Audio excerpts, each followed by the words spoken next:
elected state House member behind me. I've tackled taking on the NRA with some reasonable, sensible gun safety legislation. So next session is going to be a pretty tough budget session, there's no doubt. But next to that, redistricting will be probably the biggest thing that we face. Next session will be my 5th redistricting. My first redistricting session, I was one of those 51 Democrats that went to Ardmore, Oklahoma, fighting against Republicans on their unjust map for Travis County. In 2011, I sued Rick Perry and the Republicans. I took them all the way to the Supreme Court because they chopped up Travis County into 5 congressional districts. Although I was not successful, the United States Supreme Court ruled against us, but it was worth the fight. As a Latino senator, I want to fight for fair and just representation. That's what I want to do. I think now more than ever, we need proven progressive leaders who will stand up and fight for working families and small businesses. Thank you, Eddie. Thank you. All right, and Judge Eckhardt, could you give us your 2-minute opening, please? Sure thing. I'm Sarah Eckhardt. Many of you know me, and I know you, and you all know the quality of my work. I am running for the state Senate because I have learned a tremendous amount in my 22 years working at the local level as a lawyer, as a prosecutor, as an attorney for the county attorney's office, as a commissioner, and as the county judge. What I have learned in these 22 years about collaborative leadership, about stewardship and representing the state, often with unfunded mandates, being both a policymaker and a practitioner, charged with bringing programs to the people of Travis County, and in Senate District 14 to Travis County and Bastrop County. It's going to be important to have a 365-day leader who is aware of how these bills play out in real time on the ground. So I have learned from you all what it's like and how effective it is to reach across the aisle, to reach across jurisdictions, to reach across geographic boundaries, and to stay at the table and make progress. We don't always agree at first, but through commitment and staying at the table and not getting up until the job is done, we have made real progress in Central Texas. I can't say the same about the Texas legislature, and most specifically about the state Senate. I would like to take some of that progressive, collaborative leadership to that chamber because I think that the people of Senate District 14 are tired of seeing their representatives come together every other year and fight. And they would rather see their representatives work 365 days of the year to get things done for Senate District 14. Thank you both for your openings. So I'll repeat the first question again, and this goes to Representative Rodriguez. We're going to start with the simple question of what is your top legislative priority? That's my one top legislative priority, is that right? You can name a couple. Doesn't have to be one. I think COVID has changed things up a little bit for me. I mean, public education's always been an important priority for me, but really criminal justice reform is a top of my list right now. And I think we definitely have to take this opportunity next session to address that. And there is momentum. I'm talking to my colleagues, there's momentum there. We need more police accountability. We need the discretionary arrest for fine only traffic fine to traffic offenses and things like that doesn't lead to an arrest. We need to eliminate deadly force where all possible. And I want to keep on working next session to decriminalize marijuana. The other thing that this pandemic has shown me is how porous our social safety net is. And I think we might have an opportunity to do some things, definitely discuss very seriously and productively expanding Medicaid. I want to make some of the waivers permanent that the governor had put up there as it pertains to CHIP when it comes to copay. Okay. Time is up. Thanks. Judge Eckhardt, 30-second rebuttal. No, I'm sorry. Only if there's a rebuttal needed. I'm sorry, Rich. Did I make so? This is kind of a 1-minute answer. So she gets the same question. Thank you. 1-minute answer. Thank you. And would you mind restating the question? No problem. What are your top legislative priorities?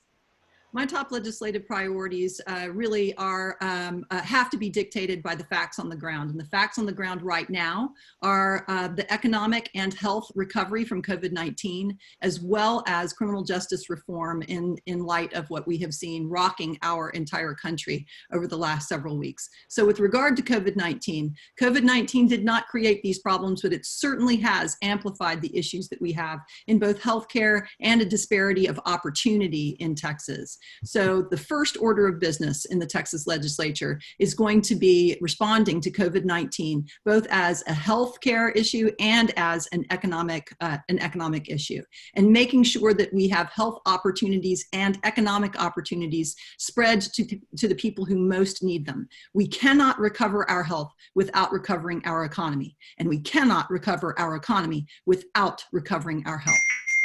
Also, the criminal justice reform issues have been Thumbs up. Thank you. Wow. Okay, thank you, Hayden. Okay, number two, Representative Rodriguez, how will you accomplish your legislative priorities in the Senate where the Republican majority doesn't need your vote to move their agenda forward? Unmute. Is that Sorry, I didn't mean to do that. I think that's a great question. I think relationships are really important. And I don't suggest that being in the legislature as a House member for 18 years automatically qualifies me to be the next senator for SD 14. But the experience right now with the budget that we have and the and redistricting coming up, those relationships are going to be really important. And I have good relationships with Republicans and Democrats. In fact, I've served in the House with half of the senators that are in the Senate today, currently, both Republican and Democrat, some of whom I actually came up with. I mean, I actually came to the legislature with 18 years ago. So those don't guarantee that I'm going to be able to get everything I want, but it certainly is a good starting point to have a dialogue and discussion, meaningful, and we're working more collaboratively with the senators, because I know every one of them, but I've also developed long-standing relationships with just about all of them. Thank you.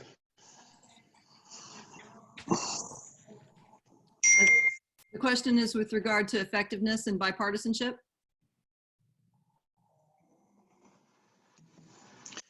Unmute yourself, Leslie. Sorry. In a Senate where the Republican majority doesn't need your vote to move their agenda forward, how will you accomplish your legislative priorities? I have worked in bipartisan circumstances and actually in majority Republican circumstances in numerous instances as a county commissioner and as a county judge. I was the chair of the Conference of Urban Counties, which is a predominantly Republican organization, as well as the vice chair of CAMPO and also on its leadership executive committee for most of my time there, as well as being the chair of the Clean Air Coalition over 10 counties, which are predominantly Republican and rural. The way I got to those positions was by playing fair, playing hard, working hard, and earning people's respect. When you tell people where you stand and you ask them where they stand and genuinely look for common ground and show them that you will work hard to help them in that common ground, that's how you move things forward. It's not just about being friends. It's about showing the work and making it clear that you are valuable to them in showing the work. Perfect, 1 minute. Thank you. All right, question number 3. Representative Rodriguez, what role can state government have in assisting local and special governments in implementing policing reforms? What would you champion? I think some of the things that we really need to do is, other than some of the stuff that I mentioned before, we really need to have a state law that prohibits the hiring of an officer who is fired or resigns while he or she is being investigated for a use of force during an arrest. We need to make that statewide.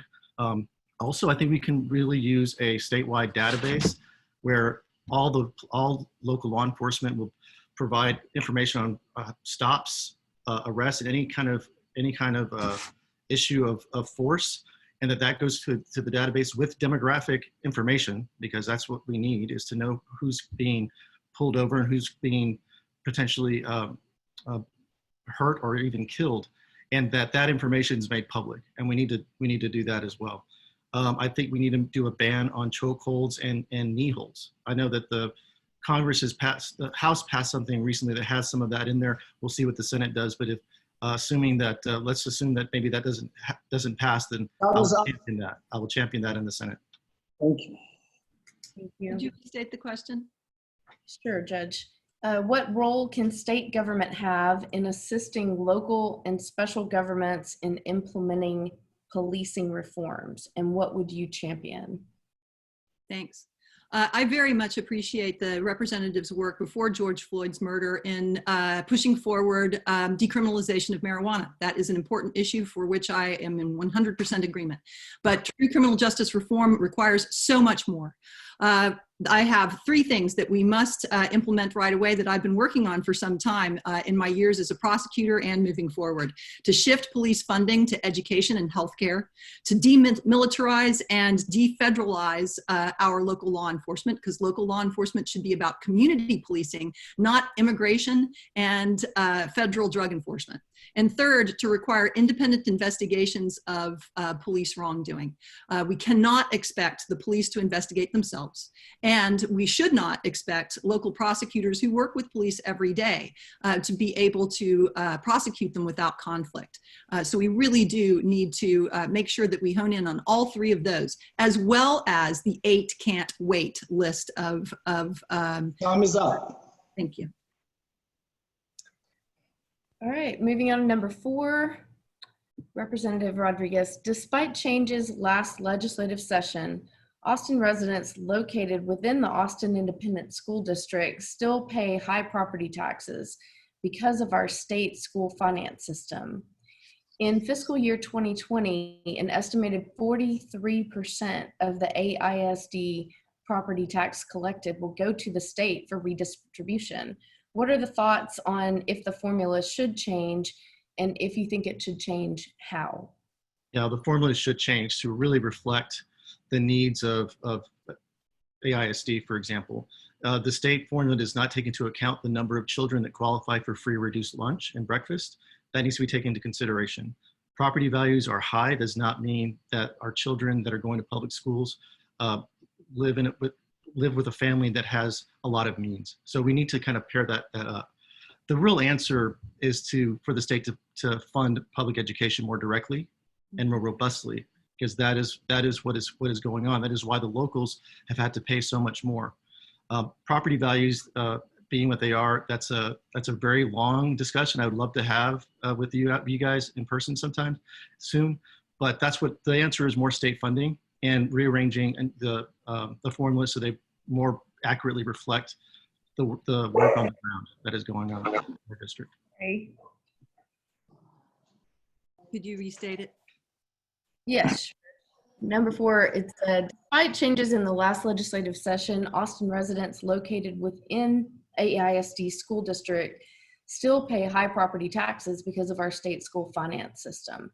In fiscal year 2020, an estimated 43% of the AISD property tax collected will go to the state for redistribution. What are your thoughts on if the formula should change, and if so, how? The formula absolutely has to change, but first what has to change is the Texas legislature, excuse my language here, but the state legislature needs to put on its big girl panties and actually take a look at sustained revenue sources for public education. Public education is one of the deliverables under the Texas Constitution that is the responsibility of the state of Texas.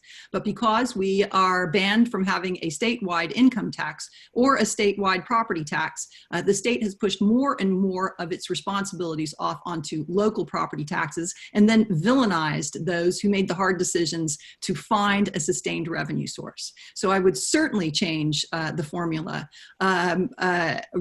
Currently, we managed to pull the state's chin up over the bar of just barely over 40% of funding for statewide education.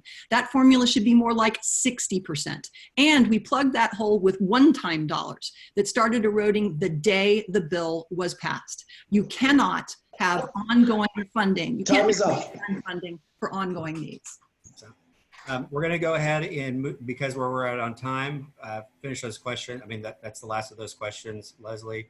And if we can go ahead and move into 1 minute closings. All right. And I understand everybody would love to hear questions, so many more. But. You can go ahead with your closing, Representative. Oh, thank you. Well, just being experienced doesn't qualify me for this. I know that. I acknowledge that. But I'm a proven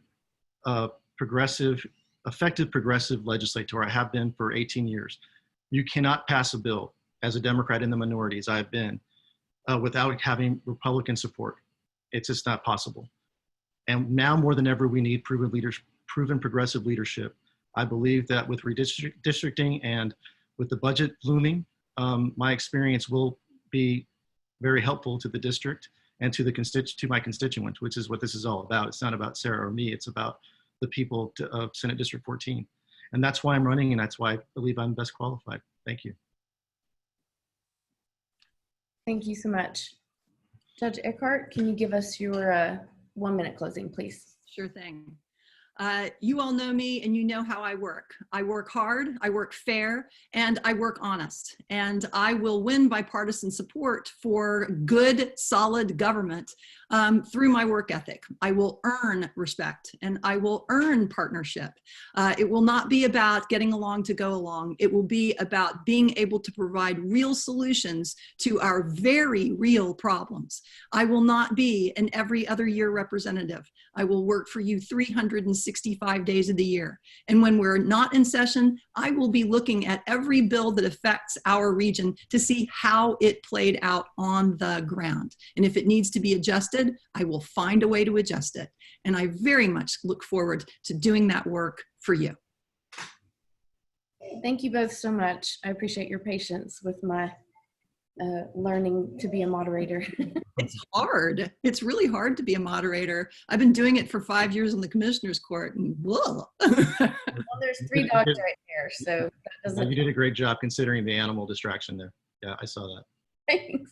Appreciate you all. Thank you so much. Thank you, Leslie, for being the moderator. Thank you, Judge. Thank you, State Rep, for being with us today. We hope you're able to get some rest. We definitely don't hold you to stay on the call with us. And so thank you. Get out there and do the stuff that you need to do for Texas and for Austin. Thank you. Thanks, and Rich. so for Guys. Our next moderator, this is for Travis County Attorney race. So Laurie, Eiserloh, and Delia Garza, or Mayor Pro Tem Delia Garza. And Lynn Kurth is our moderator. And Lynn, where are you? I'm over here in the right-hand corner. Perfect. And so, just remember what the rules are. You got 2 minutes for the opening statement. You have 1 minute for the response to the questions, 30 seconds for rebuttal if needed, and then 1 minute closing. And so the same thing, as soon as we start getting close toward the end, I want to make sure you all have time for your closing statements. I'll try to get myself in there. In the meantime, then Hodem is going to keep everybody on task for the time for the questions. Lynn, it's all yours. Hi, everybody. Thanks for being here.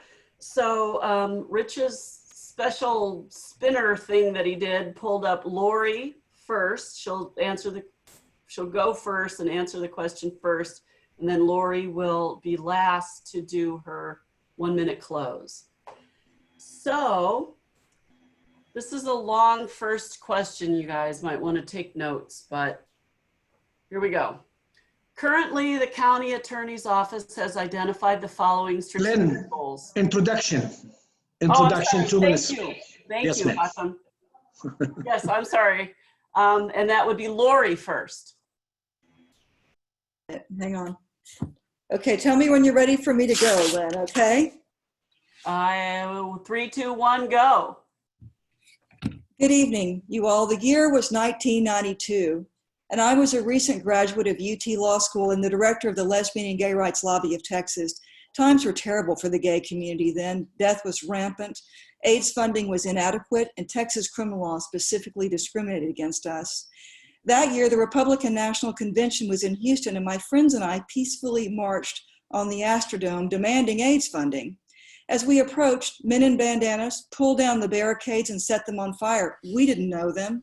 In response, the police turned on us, peaceful protesters, with horses, clubs, and tear gas. I was not badly hurt, but the scene was shocking, and I wondered, how will things ever change?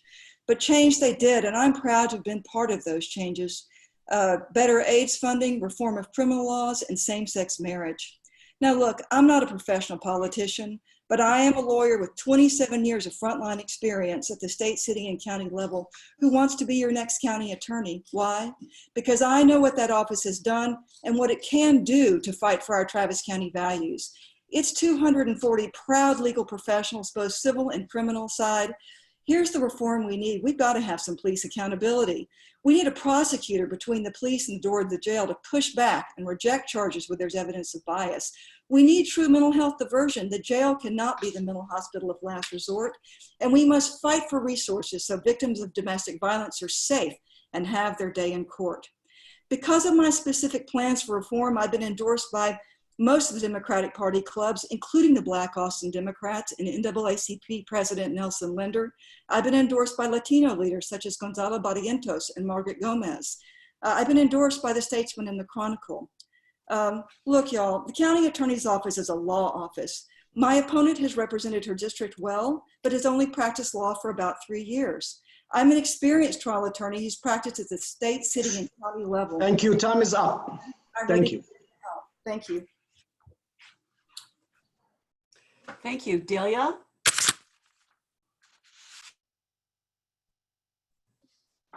Hi, good evening. Thank you for this opportunity. I'm Mayor Pro Tem Delia Garza. I'm the first Latina elected to the Austin City Council. I'm the first Latina to serve as Mayor Pro Tem. I'm the first attorney in my family. Before my time on the Austin City Council, I was an Assistant Attorney General in the Child Support Division of the AG's office. Prior to that, I was an Austin firefighter and a union leader in the Austin Fire Association. As a council member, I have prioritized equity issues, affordable housing, and criminal justice reform, not just for my district, but for the entire city, the 11th largest in the country. My public policy experience, my public safety experience, prior to, I believe I said I was a firefighter, my public safety experience, my recent and relevant experience working on equity issues, I believe has me best suited to tackle some of the difficult decisions and issues this office will face. Anybody that tells you that policy experience is not important in this job either does not know what policy is, does not know what the job of the county attorney is, or is just not being straight with you. Because any criminal justice reform plan is a policy plan. I want to continue doing this work to specifically address racial disparities in our criminal justice system because it is unacceptable that African Americans make up about 8% of this county, but sometimes make up over 30% of the jail population in this county. We cannot change outcomes unless we change systems. And my criminal justice reform experience and my community work is why I have earned endorsements by people and leaders like Chaz Moore, the executive director of the Austin Justice Coalition. Right now, more than ever, we need leaders with experience leading because meaningful elected work is not easy. And I know that firsthand, and I'm doing that every day for the past 6 years. I'm committed to the work of addressing inequities in our community and would be honored to have your support. Thank you both. So this question, I'll read it. If you want to take notes, because it's long, that's fine. Currently, the county attorney's office has identified the following strategic goals. 1, full implementation to ensure compliance and justice under the Michael Morton Act. Facilitate greater communication and collaboration among community justice stakeholders to achieve efficiencies and improvements, and provide superior civil legal services to meet statutory obligations and client needs. And the question is, if you are elected county attorney, will your strategic goals differ? And if so, how? And Laurie, please. So I agree with these goals. I do think it's incredibly important that we have the full implementation of the Michael Morton Act. And you all, this is a complex issue, but basically this is really where we are making sure that all the evidence is before juries when they're making their decision, and that nothing is hidden from our jury decision makers, right? So it really is the keystone of police accountability and pushing back where there's cops who've lied in the past or hidden evidence. Those cops should never testify. I think that's key. I do think collaboration is important. I think that's why I've gotten so many endorsements. In creating my 13-point criminal justice reform plan, I have been specifically collaborating with community leaders all across town, which is why I've gotten so many endorsements here. I do think that's important. And of course, Superior Legal Services, look, we are the attorneys for the commissioners. They don't have to hire us if they don't want to. So it's important that we provide quality legal services and we're the first ones they turn to. Otherwise, you know who's going to be caught holding the bill? You taxpayers. If they're not happy with the legal services, they don't have to hire us. So, Thank you. sorry, go ahead. Thank you. Hard. Delia? With regards to, if I remember the question, because it was long, the Michael Morton ad was intended to stop wrongful convictions. I didn't hear, I don't think I heard specifically about addressing racial disparities, and that would be a priority of mine. There has also been significant, tough on crime type of policies, and those have shown to not really work. We need to be investing more in mental health programs and diversion programs. And declining charges, a priority would be declining charges that largely affect our brown and Black community. And you may have said it in your question, but I didn't hear those. And so that's where I would change things. Absolutely, wrongful convictions, we need to stop, but we need to make sure that we're also declining charges that largely affect the brown and Black community. And we see those disparities significantly in our jail population. Like I said, the 8% African-American population with making up over 30% of the jail population. I think it's important to do an audit of all the policies of this office to look at implicit bias and issues that we might not realize are having a large effect on the prosecution of our Black and brown community. Time's up. Thank you. Great, thank you. Okay, Laurie will go first. Second question. Do I have a rebuttal on that, or do I have a 30-second rebuttal? If you need one, you can have 30 seconds. Yeah, thank you. One of the keystones of my 13-point criminal justice reform plan is to put an experienced prosecutor between the door of the jail and the police. And one thing that will do is will allow the county attorney's office up front in a way that doesn't violate the United States Constitution to push back where there's evidence of police bias. And that will help both the African American and Hispanic community or anyone in marginalized circumstances. And I think it's absolutely key that we do that. And I would look at that. Thank you. I'd like to take my 30 seconds then as well. One thing my opponent likes to point out is she says I've only had 3 years of practicing, which is incorrect. And I think has tried to minimize my policy experience, and her 13-point plan is a policy. And I do have experience in that area in not only writing it and implement it, but working with communities to make sure that we are taking their voices into account, specifically our Black and brown community. Great, thank you. Question 2, first to Laurie. The county attorney, when representing Travis County elected officials, may have to take legal action against the city of Austin and or the state of Texas. Can you give an example of a past legal action, and what would you do to protect the county's interests? Well, a past legal action that we took against the city of Austin, of course, is that our office prosecuted the city council for an open government violation. They were utilizing roaming quorums, and that made it difficult for citizens to get in front of the city council and hear how they were making their decisions. We are going to be very strict on open government. We've also, as you know, we've sued the state of Texas and been sued by the state of Texas, defending Sheriff Sally Hernandez's principal views and position on immigration warrants. And I would be, if the opportunity presents, willing to take those again. I actually have sued Greg Abbott. I've been one of the attorneys on those cases, and I'm ready to sue Greg Abbott again if that's what it takes to protect our Travis County values. Delia, would you like me to repeat this question? Yeah. Yes, please. Okay. The county attorney, when representing Travis County elected officials, may have to take legal action against the city of Austin and or the state of Texas. Can you give an example of a past legal action, and what would you do to protect the county's interest? Sure.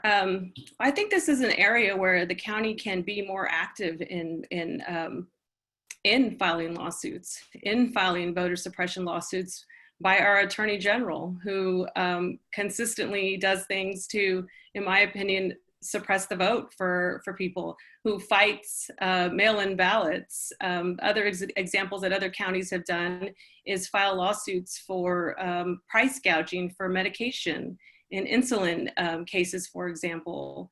And so I think there's so much more that this office can be doing. I also want to point out that I was not part of the council that the county sued or charged with criminal action when it came to walking quorums. Our council has been very careful about that because of that past incident. But I think there's a lot more that this office can be doing in defending and fighting against voter suppression and things like price gouging of medication that other counties have done.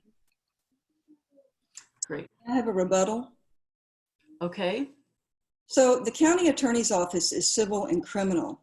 So the drivers on a lot of the lawsuits, such as price gouging or insulin or voter suppression for that matter, that policy is set by the commissioner's court. We're the attorneys on that. So we are working in collaboration with them. Now there's a recent example where the county attorney jumped in front of the county commissioners, and that was in Williamson County. And they ended up hiring outside counsel to handle all of their civil matters. Or to handle their civil matters. So it is key that we keep in mind the role of the county attorney's office on the civil side. And I'll use my 30 seconds, and I think that's the perfect example of why it's a problem to have a candidate from the status quo that has these rules. Because nothing stops the county attorney from going to the county commissioners and telling them why it's important to have this kind of lawsuits. And that's why it's important to have people with elected experience and the courage and the passion to push the envelope and to get the county to do things that maybe they haven't done before, but it's important to do, like fighting back against voter suppression, like fighting back against price gouging. Thank you. Thank you both. Next question, first to Laurie. Under the current fiscal year 2020 budget for the county attorney's office, the budget was increased by $109,000-ish to process a backlog of an estimated 14,000 evidence files to be in compliance with the Michael Morton Act. Do you know the status of the backlog? How would you address and prevent future backlogs? I do know the status of the backlog, and really what this was about were APD videos, body cam, and also dash cam. There were a lot more videos than there have been, but the police, which my opponent is over the city council, of course, did not have the staff to handle all of those videos. So they became extremely backlogged, which made it impossible for the county attorney's office to review and reject charges, in fact, or even look at any type of resisting arrest because we could not get our hands on the videos. So the Commissioner's Court increased the budget by $110,000 to put workers on there so that we could get through all those videos, which we have done. The backlog has now been taken care of, and we are able to move those videos much more quickly within a matter of a day or two. And that was resolved in March of this year. So that's my answer to that.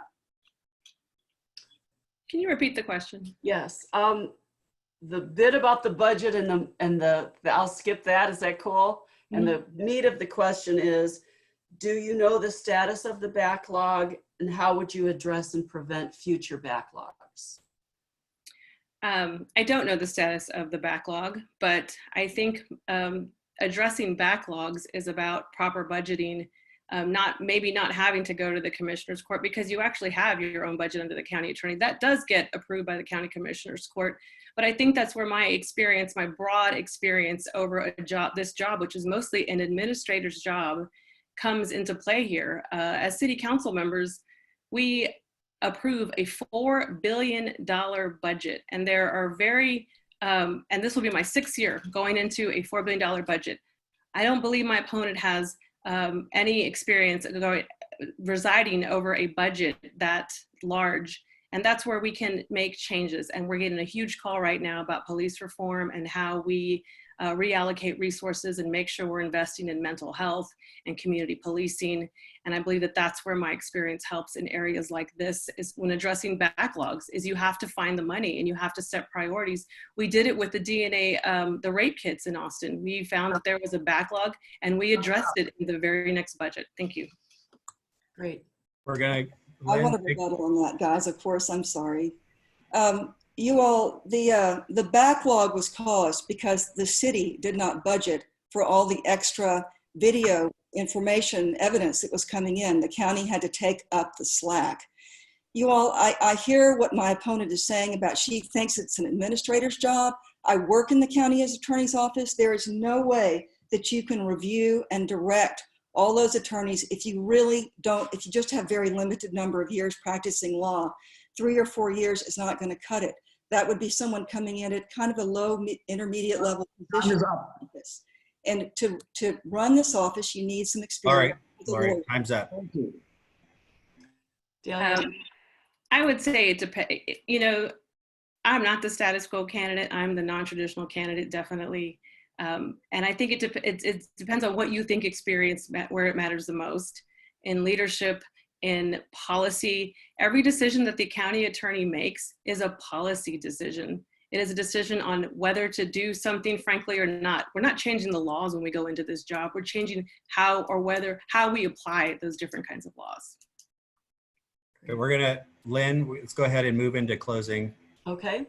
All right, we'll do a 1-minute closing each. And Delia, you'll go first, please. Sure, thank you.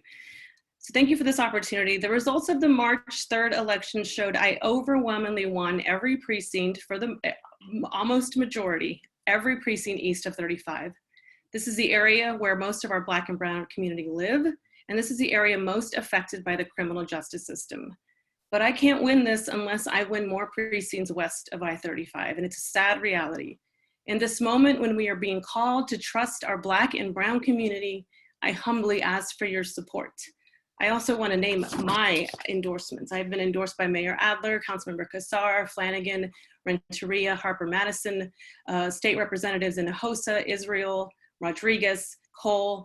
All these people are familiar with my work fighting for working families. I've been endorsed by Education Austin, over 3,000 public school teachers, Unite Here, the Austin EMS Association, Workers Defense Fund, LEUNA, the Central Texas Building Trades, because they know my broad experience fighting for families, fighting for reform, and producing better outcomes, and I would be honored to have your support. Thank you. Laurie? Thank you.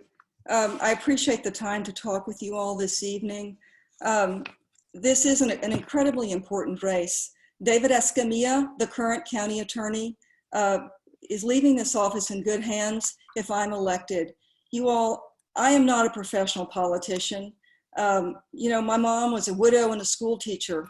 I'm the only lawyer in my family, and here I am running for county attorney. Why? Because I believe in the excellence of that office. I have seen it on a daily basis, what that office can do and what it's capable of doing and the reform it can do. No one was more shocked than I was to lead in that primary, in that runoff. You all, I have been a reformer since I stepped out of law school, and I'm going to be ready to fight for Travis County values on day one in collaboration with my colleagues and with the stakeholders in Austin. I have honestly so many endorsements, I cannot list them all. I have more small supporters than all the rest of the people in this race combined. Time is up. Please look at my website. Thank you. Okay, thank you both very much. Thank you. All right, thanks everybody, really appreciate it. And again, appreciate your service, and you know, you're not expected to stay on the call. We understand that you need to get your rest, reach out to voters, or do the work that you all are doing, but you're welcome to. So thanks again. The next race, which is our final race for this evening, is the Travis County District Attorney's race. District Attorney Margaret Moore and Jose Garza. It will be moderated by Darius Terrell. Thank you so much, Darius. I even think I called you Daryl earlier. I mixed your first and last name together. If I did, sorry, maybe just my mind. But with that, you all know the rules at this point. And Darius, I'm going to turn it over to you. Thank you, Mr. President. I do not know who goes first, but I'd like to give them their introduction. Oh, thank you. So when we did the wheel, Jose Garza came up. So he goes first. Okay, thank you, candidates. Mr. Garza, your 2-minute introduction. Good evening. My name is Jose Garza, and I'm running to be your district attorney because right here in Travis County, our criminal justice system is broken. Over the last several weeks, we have seen millions of people take to the streets because they are rightfully outraged about the violence that they have seen committed against Black and brown people by the police. Right here in Travis County, right here in the most progressive county in the state, people of color are injured and killed every single year by police. Over the last 4 years, our district attorney's office has not held a single police officer accountable for misconduct. Over the last 4 years, our district attorney's office has not convicted a single police officer for injuring or killing a person of color. But it doesn't have to be this way. I started my career on the Texas-Mexico border, working as a public defender, both at the state and the federal level.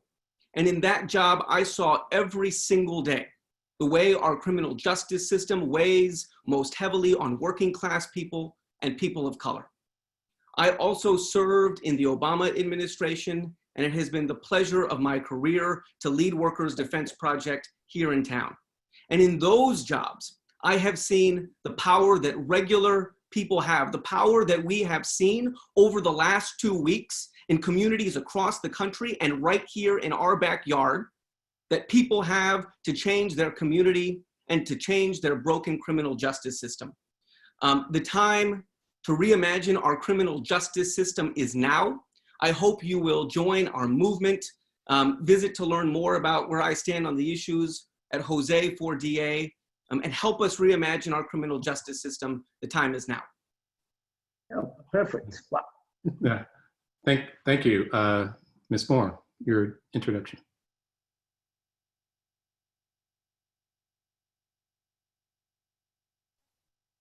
Is she on the call?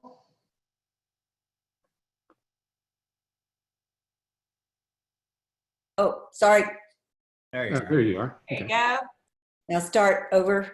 Yes, your opening statement, please.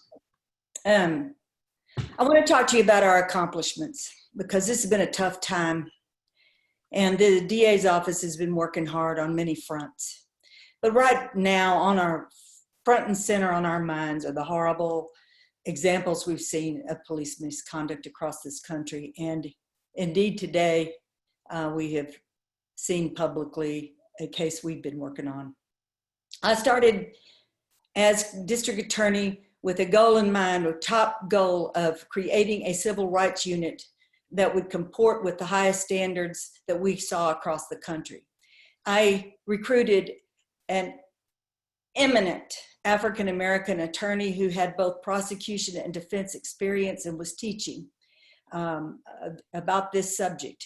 When I recruited him and begged him to come work for us, shared my vision with him, and together we worked in this community to come up with a civil rights unit and a process that would build the confidence of the community, founded upon the principles of justice, fairness, and transparency. And we have done that. My opponent would dismantle that and discontinue the hard work we've accomplished. And here's something I want to talk to you about because I think it's extremely important. We have actually prosecuted police officers. He tells you we haven't held anyone accountable. That's not true. We've returned indictments. We've secured surrenders of licenses. We have handled these cases. And in those instances of lethal conduct where we decline these cases, you can go online on my website and read a lengthy exposition on what the facts were, what the witnesses said, what the reports showed, what the evidence was, and the legal analysis applying Texas law to the incident. And I'm proud of that. And you know why? Time is up. Thank you. Okay, thank you for those opening statements. Again, we're going to start simply.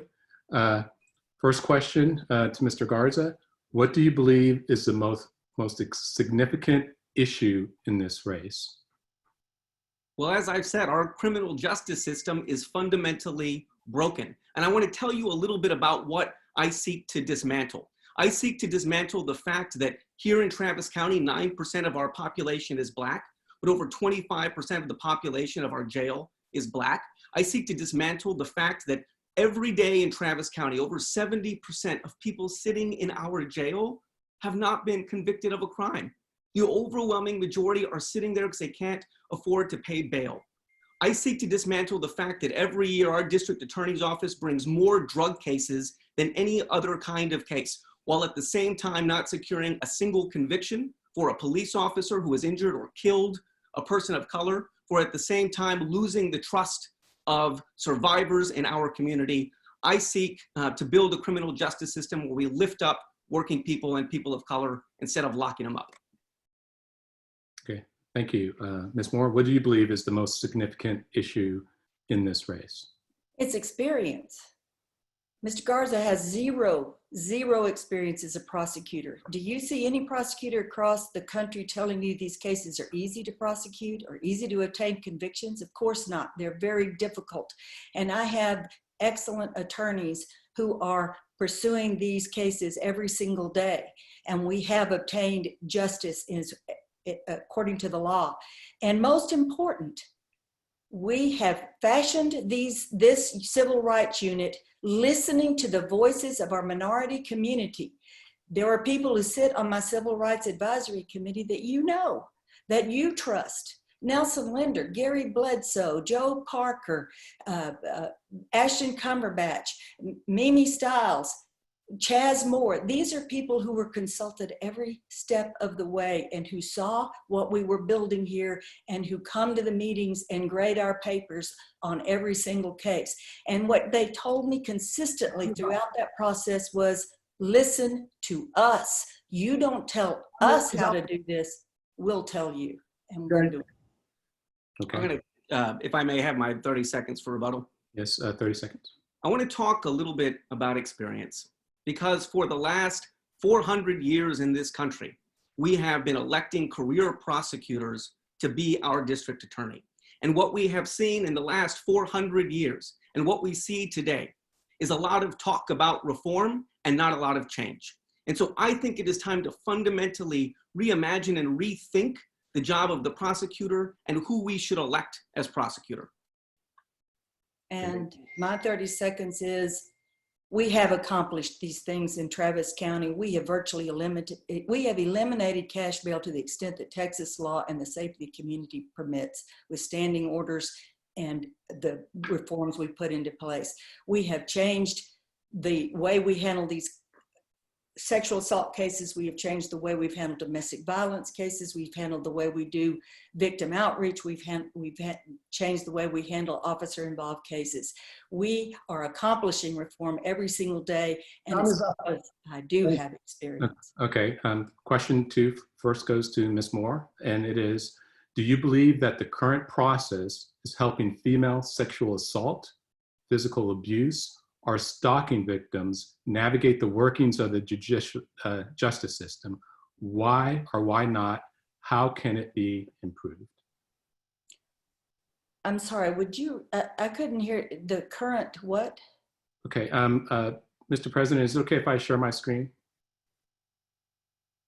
I'm sorry, I just couldn't quite, the current. Okay, do you believe that the current process is helping female sexual assault, physical abuse, or stalking victims navigate the workings of the justice system? We have improved that a great deal. We now have a much more robust staffing of, we've created an adult sexual assault unit that has dedicated victim witness counselors. We put into place victim outreach policies for prosecutors to interview the victims. We work very closely with the victim counselors that staff the law enforcement agencies, the sheriff's office, the APD, UTPD, et cetera, et cetera. We have almost every single law enforcement agency engaged in this process. And we have a domestic violence unit that we didn't have before with dedicated and trained victim outreach people. So I believe that we have made great strides, adding more resources and adding more training and adding more sensitivity to how we interact with victims. And it is paid off in many ways in the trials that we've held directly with these victims. Mr. Garza, do I need to repeat? No, absolutely not. Every year here in Travis County, thousands of women, thousands of victims of sexual assault go without justice. And we can tell that it's not working because our district attorney left the statewide task force on sexual assault, because our district attorney left the SART, a collaboration between survivors and victims that had been working for years. It is time to take a victim-centered approach to these offenses, to install simple and common sense changes, like making sure that victims have the opportunity to speak face-to-face with prosecutors. We have a long way to go in this area. Thank you. Next question goes first to you. The Civil Rights Unit was created in 2017 by DA Moore in addressing community concerns involving the use of unlawful force by police officers and to promote transparency. We realize that every officer involved shooting goes through this process. Currently, the website reflects 25 declination of prosecution letters, 8 shootings still under investigation that go back to March 2018, and no information relating to prosecutions. Is this process working, and what would you change, if anything? It's absolutely not working. Before my opponent's term, the practice was for every case to be taken to the grand jury so that we can eliminate bias from this system and make sure that you, the people, get to decide when enough is enough.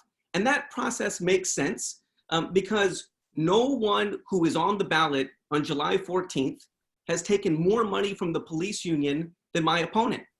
It is not possible to believe that that process is unbiased. And so there are so many changes we need to make. First of all, we need to take all of these cases to the grand jury so that you can decide. And we need to be moving these cases much more quickly. We have got to make these cases a priority. It's what people have been demanding over the last couple of weeks out in the streets. And it's time for us to get into the 21st century on these practices. Okay. All right, I want to go back to why I changed this process and decided not to take every case to a grand jury. And the reason is that when a case goes to the grand jury, it is cloaked in grand jury secrecy. And all of the facts and all of the evidence are not revealed to the public. Do you know how many indictments were returned before I got there? And like the 8 years before, 1. That case was removed to federal court and the officer was granted immunity. He never even got to trial. We decided to change that. And I want to stress how important to me this transparency issue is, because if you can't get the facts and understand the process underlying what the disposition of that case, then you cannot judge whether justice is done. And I want to emphasize again that I went to the community and talked through this process with leaders you trust, with leaders you listen to, and trust and listen to, and they have not asked for this change. Okay, thank you. Next question is to you first, Ms. Moore. The last 2 weeks have again highlighted the institutional racism with people of color face in our United States justice system. Just some of the challenges range from excessive enforcement in majority neighborhoods, receiving fair sentencing and access to diversion programs, or being on the receiving end of a police abuse. Looking forward, what are some of the social justice reforms that you plan to take if reelected or elected? I started at the very beginning of my term by commissioning a study of to detect whether there was racial disparity in the disposition of low-level drug cases. Based upon that study, the recommendation was to look upstream from booking because that's where the disparate impact was taking place. I am right now working with a community-based program to deflect minority arrestees out of the system without even being booked on drug cases and other state jail felonies eventually. I have been able to talk to the police department and get to the point where we are ready to start implementing this program. We've applied for a grant to fund it, and I have pledged $100,000 of forfeited property money as seed money to get this thing started. We analyze all of our cases. Time is up. Okay. Thank you. Mr. Garza, do I need to repeat? No, that's okay. So look, as I mentioned, right here in Travis County, right now, 9% of the population, 9% of our population is Black, but over 25% of the population of our jail is Black. The majority of women every year who are survivors of sexual assault are women of color. We don't need a study to tell us what we see with our own eyes every day in our communities. And so what we need to do, we need to start by ending the prosecution of low-level drug offenses here in Travis County. The evidence is overwhelmingly clear that every day a person struggling with substance use stays in jail, the likelihood they commit another crime goes up, and they are one of the greatest drivers of racial disparities in our criminal justice system. Okay, thank you. Next question to you first, Mr. Garza. Do you believe that there is an over-reliance on incarceration in our country? Please explain your position. For the last 40 years, if not longer, we have been sold a bill of goods. We have been told that what public safety is locking up as many brown and Black people and working people as we can. That if we just lock up enough brown and Black people, that will make us safe. But we know that that's not true. We know that what public safety is a good job. We know that what public safety is a good school. It's quality healthcare. Good public safety is stability. And so it is time to begin to take steps that prioritize what we know will keep us safe. And again, that means ending the prosecution of low-level drug offenses. That means taking seriously police-involved shootings and violence by police. It means taking seriously sexual assault cases. It means deprioritizing low-level drug offenses. It means ending cash bail. That is the role that our district attorney could be playing. Okay, thank you. Ms. Moore, do you believe that there is an over-reliance on incarceration in our country? I believe that's our history, yes. But I do know this, the history in Travis County, since I became involved in the 70s as an assistant DA, has been to emphasize alternatives to incarceration. And we continue that today. That's why I started diversion as county attorney in 1981 for misdemeanors and alternatives to prosecution back then. And I was following the lead of Ronnie Earl. We still today emphasize anything but our incarceration first, second, third, or fourth. We do it with our juveniles and we do it in our courtrooms today. Where I can tell you is the emphasis in our office is on violent crime. And in those cases, we look at incarceration because we know our juries incarcerate when there is violence to persons. And we see heavy sentences there, and that gives me the guide that a prosecutor needs from the community to know how we should handle these cases. Mr. Terrell, if I may, during the course of my opponent's term, she has convicted and locked up thousands of people for low-level drug offenses.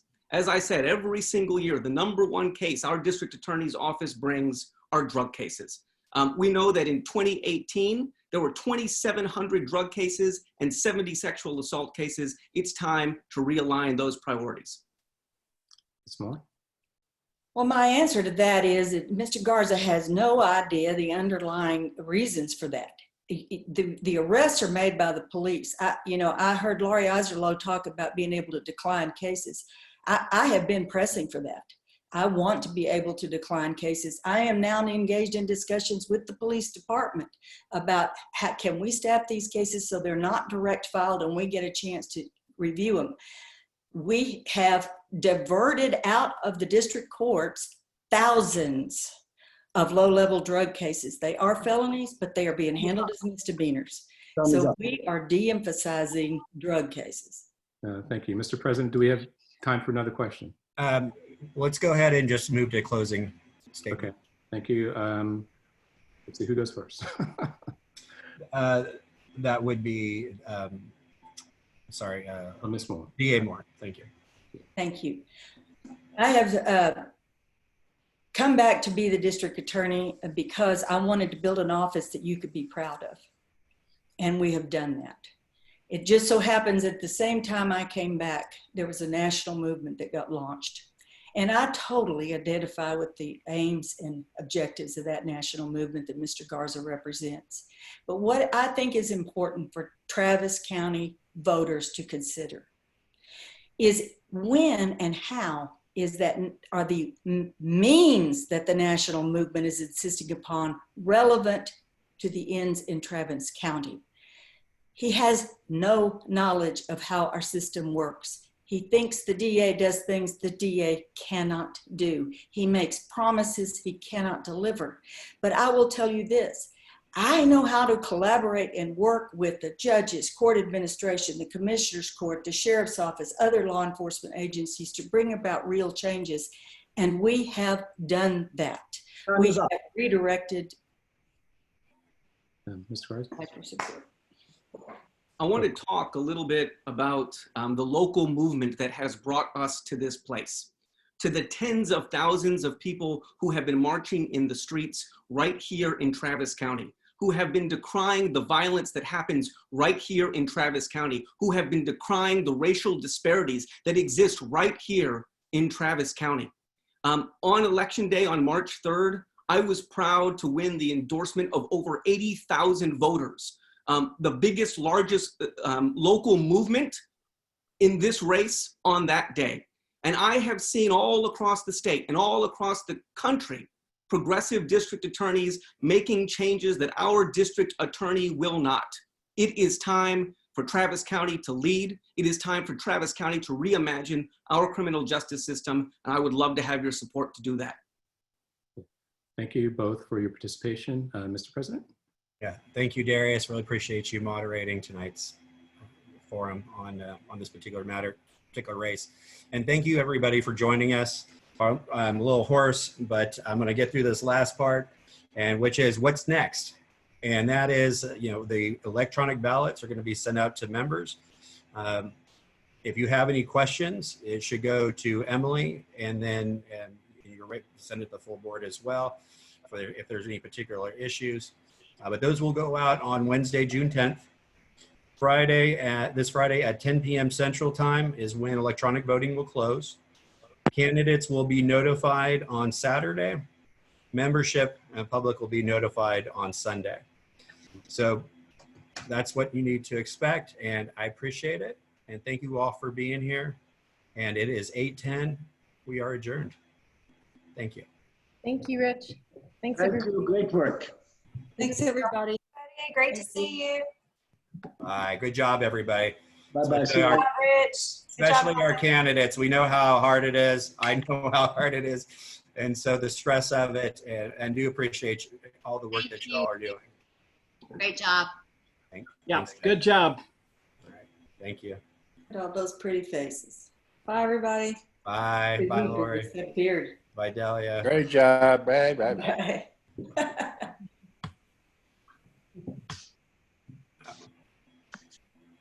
I'm going to see you. I'm a good host. I'm going to see y'all out the door. Have a good night, everybody.